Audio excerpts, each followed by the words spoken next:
High TRP, তাও big বসের জন্য পরশুরাম ছাড়ছেন তৃণা। নীরবতা ভাঙলেন Tatini. Hi everyone, welcome back to my channel Anjana entertainer. বন্ধুরা, তোমাদের সকলকে আমার এই ছোট্ট ইউটিউব চ্যানেলে স্বাগত জানাই। বাংলা বিগ বস আসার কথা রয়েছে সেপ্টেম্বর মাস থেকে, আর তা নিয়ে দর্শকদের উত্তেজনা তুঙ্গে। কারা থাকছেন তা নিয়েও চলছে জল্পনা কল্পনা। বঙ্গাই, যশ, নুসরাত, স্যান্ডি, শায়ক সহ অনেকের নাম উঠে আসছে। শুক্রবারই মিডিয়া ডেকে ঘটা করে ঘোষণা হয়ে গিয়েছে সৌরভ গঙ্গোপাধ্যায়ের নতুন রিয়েলিটি শো বাংলা বিগ বসের। একসময় ঘটা করে দাদাগিরি সঞ্চালনা করেছিলেন, এমনকি জি বাংলাকে বছরের পর বছর ধরে হাই টিআরপিও এনে দিয়েছিলেন। কিন্তু এখন চ্যানেল বন্ধ। খবর রয়েছে 125 কোটিতে হয়েছে রফা। বাংলা বিগ বস ছাড়াও একটি কুইজ শো সঞ্চালনা করবেন তিনি। এদিকে বাংলা বিগ বসের শুক্রবারের ঘোষণা অনুষ্ঠানে সঞ্চালনা করতে দেখা যায় টলিপাড়ার জনপ্রিয় মুখ তৃণা সাহাকে। স্বভাবতই প্রশ্ন ওঠে, তিনি মাস তিনেকের জন্য বিগ বসের ঘরে বন্দী হতে চলেছেন কি? আপাতত স্টার জলসার টিআরপি টপার মেগা পরশুরাম আজকের নায়কে দেখা যাচ্ছে। তাহলে কি তটিনী হিসাবে বিদায় নিচ্ছেন?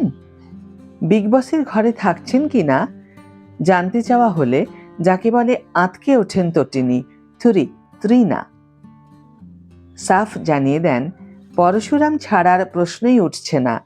তাই এবারের সিজনে অন্তত তিনি বিগ বসের ঘরে বন্দী হওয়ার কথা ভাবছেনই না। তৃণা বলে ওঠেন, পরশুরামের কি হবে, আমার বাচ্চাদের কি হবে? বিগ বসে বরাবরই বিতর্কিত প্রতিযোগীদের দেখতে চায় বেশি দর্শকরা। এমনিতেও তৃণার ফ্যান ফলোয়িং প্রচুর। তার উপর ব্যক্তিগত জীবনে তাকে ঘিরে নানান চর্চা। এই যেমন মাঝে মধ্যেই খবর রটে স্বামী নীল ভট্টাচার্যের সঙ্গে নাকি বিবাহিত জীবন টালমাটাল। মাঝে তো এমনও রটে যায় যে চুক্তির বিয়ে করেছেন নীল তৃণা। এদিকে তৃণার উপর সেটে মানসিক নির্যাতনের অভিযোগ তুলেছেন তাঁরই ধারাবাহিকের শিশু শিল্পী, যাকে তৃণার ছেলের চরিত্রে দেখা যাচ্ছে। এমনকি ওই কারণ দেখিয়ে লাট্টু ছেড়েছিলেন মেগাও। যদিও পরে প্রযোজনা সংস্থার তরফ থেকে অনেক বুঝিয়ে ফেরত আনা হয়।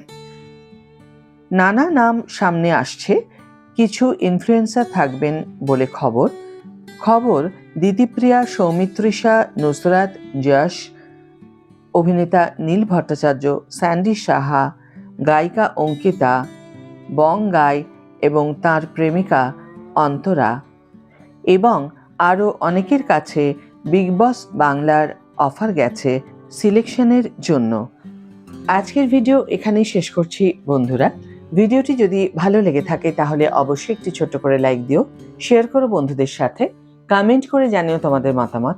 যারা এখনো আমার চ্যানেলটিকে সাবস্ক্রাইব করোনি তারা অবশ্যই চ্যানেলটিকে সাবস্ক্রাইব করে আমার পাশে থেকো, আর যারা অলরেডি সাবস্ক্রাইব করে দিয়েছো তাদের জন্য আমার অনেক ভালোবাসা এবং অনেক ধন্যবাদ।